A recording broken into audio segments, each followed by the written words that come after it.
साहब जो ओथ उठा रहे हैं, यानी ओथ टेकिंग सेरेमनी जो है उनकी, उसके लिए जी पीएम मोदी के लिए इनविटेशन आ चुका है और हमारी तरफ जी आ जाएगा, इसी का घबराहट है। ये एक बहुत बड़ी खबर है क्योंकि पूरी दुनिया में ये दौड़ लगी हुई थी और लगी हुई है कि किसको बुलाया जाएगा ट्रम्प की सेरेमनी में। नहीं, योगी आदित्यनाथ से तो कौन मुतासिर नहीं हो सकता भाई, दूसरी बार चीफ मिनिस्टर बने हैं सबसे बड़ी स्टेट के, उत्तर प्रदेश के, तो ऑब्वियसली उन्हें कुछ ना कुछ बात तो जरूर है। उन्होंने सबको, पूरी दुनिया के कंट्रीज को नहीं बुलाया, पूरी दुनिया के लीडर्स को नहीं बुला रहे ट्रम्प, आप जानते हैं। डॉक्टर जयशंकर जो है उनके लिए कहा जा रहा है कि वो पहुंचेंगे इस ओथ टेकिंग सेरेमनी में, और खैर कोई बात नहीं, बड़े बड़े देशों में ऐसी छोटी छोटी बातें होती रहती हैं। लॉर्ड विष्णु उनका 10वां री इनकारनेशन होगा, पुराणस के कोई एक टेक्स्ट होगा, कोई किताब होगी, और वो जो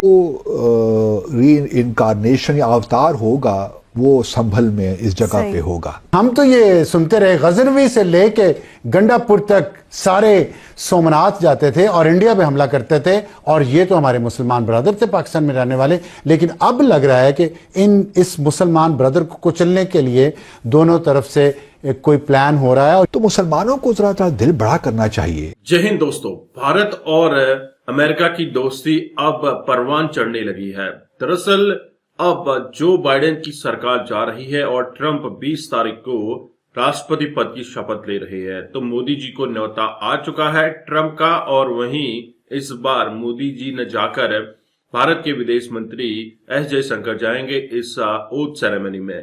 इसके ऊपर पाकिस्तानी मीडिया क्या डिस्कस कर रही है, हम इस वीडियो में देखने वाले हैं। नहीं, योगी आदित्यनाथ से तो कौन मुतासिर नहीं हो सकता भाई, दूसरी बार चीफ मिनिस्टर बने हैं सबसे बड़ी स्टेट के, उत्तर प्रदेश के, तो ऑब्वियसली उन्हें कुछ ना कुछ बात तो जरूर है। सही, एक तो योगी हैं, ऊपर से आदित्यनाथ हैं, तो आप अंदाजा लगा सकते हैं कि यही काफी है। अच्छा, एक कनक्लेव था या जो भी आप कह लें, तो वहां पे गुफ्तगू चल रही है संभल का जो वाकया है, हम सब ने डिस्कस भी किया, जो मस्जिद उत्तर प्रदेश में जहाँ पे एक डिस्ट्रिक्ट है जिस मुसलमानों की आबादी है, उस मस्जिद में वो कहते हैं कि पहले ये 1526-28 की मस्जिद है, उसमें कहते हैं कि बाबर के ज़माने में इसको तोड़ा गया था, मंदिर था, तो इस पे ये मस्जिद बनाई गई थी। तो ये मेरे ख्याल में किस नवंबर को, 26 या 24 नवंबर को वहाँ पे कुछ फसादात भी हुए थे जिसमें 5 मुसलमान भी शहीद हुए। अच्छा, उसके बाद अब कल परसों की बात है कि योगी साहब फरमाते हैं, बड़ी ज़बरदस्त बात की उन्होंने कहा है कि जी हमारे जो पुरानास हैं, पुरानास जो हैं तकरीबन आप कह लीजिए 18 कोई ऐसे टेक्स्ट हैं जिसमें अफसानवी तो मैं नहीं कहता, ये शायद तौहीन हो जाएगी उनके मज़हब की या जो भी वो सोचते हैं, तो एक टेक्स्ट हैं उनके जिनको पुरानस किताबें हैं, आप समझ लीजिए पुराने, तो वो उनको पुरानस कहते हैं।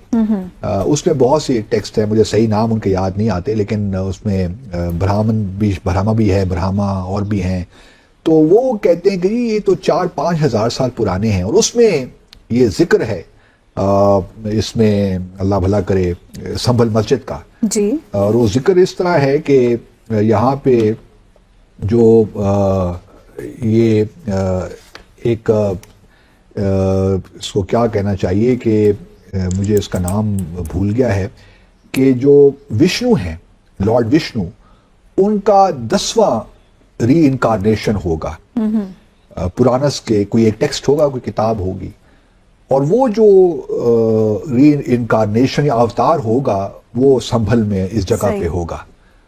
तो चूंकि ये तो हमारी 4000-5000 पुरानी किताबों में इसका जिक्र है, उस वक्त तो इस्लाम एग्जिस्ट ही नहीं करता था, तो ये मस्जिद जो है ये तो 1528 में या 26 में बनी, 28 में शायद बनी, तो मुसलमानों को जरा दिल बड़ा करना चाहिए और ये मस्जिद का जो उन्होंने एक क्रिएट किया हुआ डिस्प्यूट को ख़त्म करें, और फिर उसकी तोजी, उसको जो एक्सप्लेन करते हुए जो मुसलमानों को एक बात याद दिला रहे हैं, उनका कहना ये है कि देखिए मुसलमान हमें यही कहते नज़र आते हैं कि ये सारी जो कायनात है या दुनिया है ये अल्लाह ताला की ज़मीन है सारी, वो जहाँ खड़े होकर नमाज पढ़ लें, उनके लिए मस्जिद की कोई इतनी अहमियत नहीं है। लेकिन हमारे सनातन धर्म में जो हिंदू मज़हब है उसमें मंदिर का होना बड़ा ज़रूरी है, मंदिर के बगैर तो नमाज उनकी इबादत नहीं होती। लेकिन जहां तक मुसलमानों का ताल्लुक है, इस्लाम की बात है, हम देखते हैं कि मुसलमान कहीं भी वक्त नमाज का वक्त हुआ, आपने चाहे नमाज या मैट बिछाया, चाहे नहीं भी मैट बिछाया, खाली जमीन पे भी आपने नमाज पढ़ ली तो आपकी नमाज हो जाती है। तो मुसलमानों को तो कोई इशू ही नहीं है मस्जिद का इतना बड़ा। तो ये मुसलमान क्यों मस्जिद करते रहते हैं, हालांकि उनको तो इस्लाम में इजाजत दी है कि जहाँ चाहे नमाज पढ़ लें। ऐसी बात तो ठीक कर रहे हैं ना ये एक लिहाज से मुसलमानों को डिफेंसिव पे लाने के लिए कि आप तो यार कहीं भी नमाज पढ़ सकते हो, आपको हमारा तो मंदिर है, हमारे तो मजहब में रिक्वायरमेंट है। अच्छा, अब ये इसलिए एक्सेप्टेबल नहीं है खास तौर पे इंडिया के कॉन्टेक्स्ट में। पहले तो उनको मस्जिद का जो एक तो बिल्कुल ठीक है कि नमाज हम सब जगह हर जगह पढ़ सकते हैं, लेकिन पहले तो ये है कि मस्जिद का कॉन्सेप्ट उनको क्लियर नहीं है कि सिर्फ मस्जिद नमाज पढ़ने के लिए नहीं होती, एक हमारा सेंटर है, कम्युनिटी सेंटर भी होता है। इसमें इस जमाने में अब तारीख देखिए तो ये वहाँ पे डिसीजंस भी यही होते थे मस्जिद में बैठकर, पॉलिटिक्स भी यहाँ पे डिस्कस होती थी। लेकिन चलिए हम उसको भी फॉर टाइम बीइंग नहीं लाते, हम सिर्फ भारत की सिचुएशन को देखते हैं जी। भारत में अगर आप कहते हैं कि मस्जिद जरूरी नहीं है, मान ली आपकी बात, आप एक मंतकी बात कर रहे हैं, मैं इसको झुठलाता नहीं हूं, लेकिन क्या भारत में मुसलमानों को बाहर सड़कों पे नमाज पढ़ने की इजाजत है? इसका जवाब कौन देगा? बिल्कुल। हमने पिछले दिनों डिसाइफर में ही बहुत से क्लिप्स ऐसे चलाए जहां पे जुमे की मस्जिद में लोग नमाजें पढ़ रहे हैं, क्योंकि मस्जिद में जगह कम है तो बाहर नमाजें पढ़, तो पुलिस आके उनको हटा रही है कि आप यहाँ नमाज नहीं पढ़ सकते, ये रोड आपके नहीं है कि आपकी नमाज के लिए, सड़कें आपके लिए नहीं है कि आपके लिए। तो ये हालात इन्होंने ये बयान देने से पहले मलहूज़े खातिर नहीं रखे? नहीं, तो सारा प्रोपेगेंडा है ना। तो दोस्तों, आपने ये वीडियो देखी और आपको समझ आ गया होगा कि ट्रंप प्रशासन से किस तरह की उम्मीदें भारत लगाकर बैठा है। हालांकि जो बाइडेन ने पिछले एक साल में जो गंध भारत में मचाई है उससे भारत दुखी है। जो बाइडेन के समय से लेकर अभी तक भारत और अमेरिका के रिश्ते उतने मजबूत नहीं हो पाए जितने अब उम्मीद लगाई जा रही है कि ट्रंप के आते ही मजबूत होंगे, और ट्रंप ने सिग्नल भी दिया है। वहीं अगर हम बात करें जो बाइडेन के काल में डीप स्टेट ने बांग्लादेश खड़ा किया, भारत के घर के बाहर आग लगा दी, तो कहने का मतलब यह है कि भारत की बढ़ती हुई इकोनॉमी उनसे देखी नहीं जा रही थी, और वहीं भारत की बढ़ती इकोनॉमी को रोकने के लिए घर के बाहर आग लगा दी।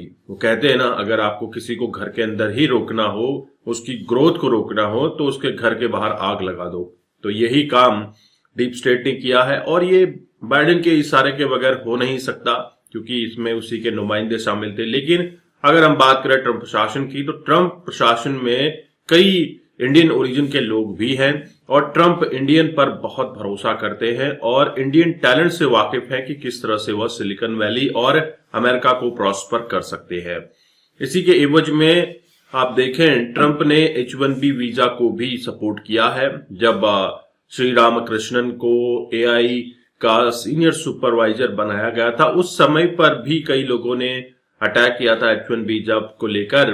तो वहीं पर एक सर्वे भी कराया गया था कि क्या तुम्हें H-1B वीजा पर इंडियन टैलेंट चाहिए या फिर इलीगल मैक्सिकन चाहिए। तो मोस्ट ऑफ द जो सर्वेयर्स थे उन्होंने कहा कि हमें इलीगल मैक्सिकन चलेगा लेकिन इंडियन नहीं चलेगा। अब आप देख लीजिए लोग किस तरह से परेशान हो चुके हैं अमेरिका के अंदर, क्योंकि अमेरिकन के पास टैलेंट नहीं है। उनका जो यूथ है आज की डेट में गांजा फूक रहा है। इसी वजह से H-1B वीजा की जो सबसे ज्यादा कैप है, कोटा है, वो भारत को जाता है 72.3% का, और ये कोटा और भी इंक्रीज हो सकता है। आप क्या समझते हैं, आपके क्या विचार हैं, कमेंट कीजिए। चैनल पर नए हैं, चैनल को सब्सक्राइब करें। हम आपको मिलते हैं अगले वीडियो में, तब तक अपना ध्यान रखिए। जय हिंद, जय भारत, जय श्री राम।